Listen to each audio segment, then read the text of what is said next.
All right, yesterday, the Biden administration rolled out its Shots for Tots plan to get COVID shots into children ages 5 to 11, though it still has to wait for the go-ahead from the Food and Drug Administration, probably just a formality.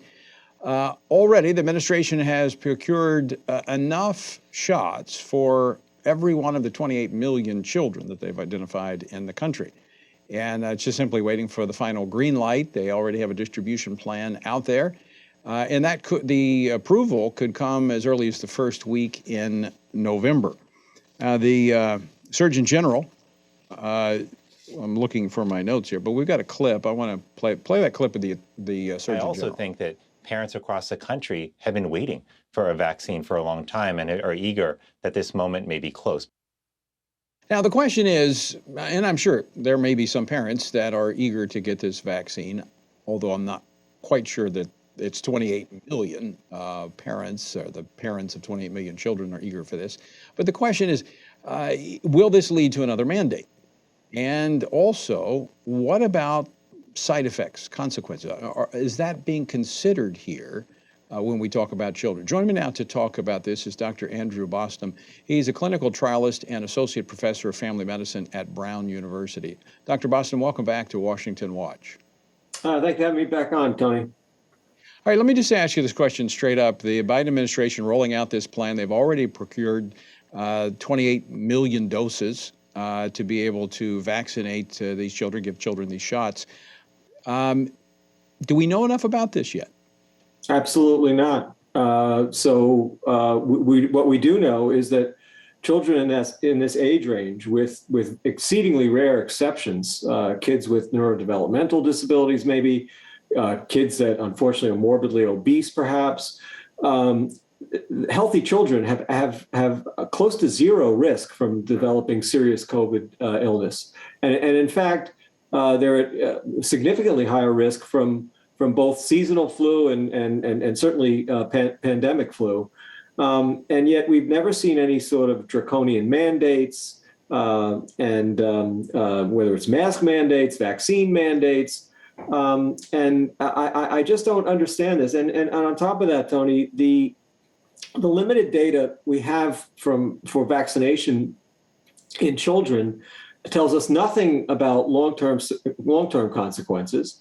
And frankly, because when you're looking at clinical trial data, Tony, you have to have clinical outcomes. And because they're so rare in children, we have these, meaningless surrogates, like, did the kid develop basically a sniffles or not? And was that reduced in the vaccinated group versus the unvaccinated group? When we get down to this age range, it's usually just the development of an antibody response that they've tracked in the studies that have been done. So no, I think this is a profound mistake. The vaccination program should be targeting high-risk populations. When you winnow it down in kids, you probably could identify a few, but they would be exceedingly rare. And they should be studied separately in an appropriate randomized controlled trial, which would actually look at whether or not you prevented serious COVID illness in high-risk children, hospitalization, et cetera. And we don't have any of this data. Well, I'm sure it's safe to assume that the Biden administration, within the Biden administration, there's consensus that this is what they need to do. But what about in the medical community? Is there consensus that we need to vaccinate children or give children the COVID shot? There's certainly not consensus, but there, unfortunately, I would say there's not enough dissenting voices to just slow down the momentum, which is really been a tragedy of this whole pandemic. There are certainly people that will speak out, and there have been pediatricians that will speak out, but it's the sad story, the sad reality, Tony, is that they're in the minority. Is there a reason? Is there tragedy? Dr. Bostom, is there a reason for that? Do we see the weight of kind of the cancel culture coming down on those minority voices?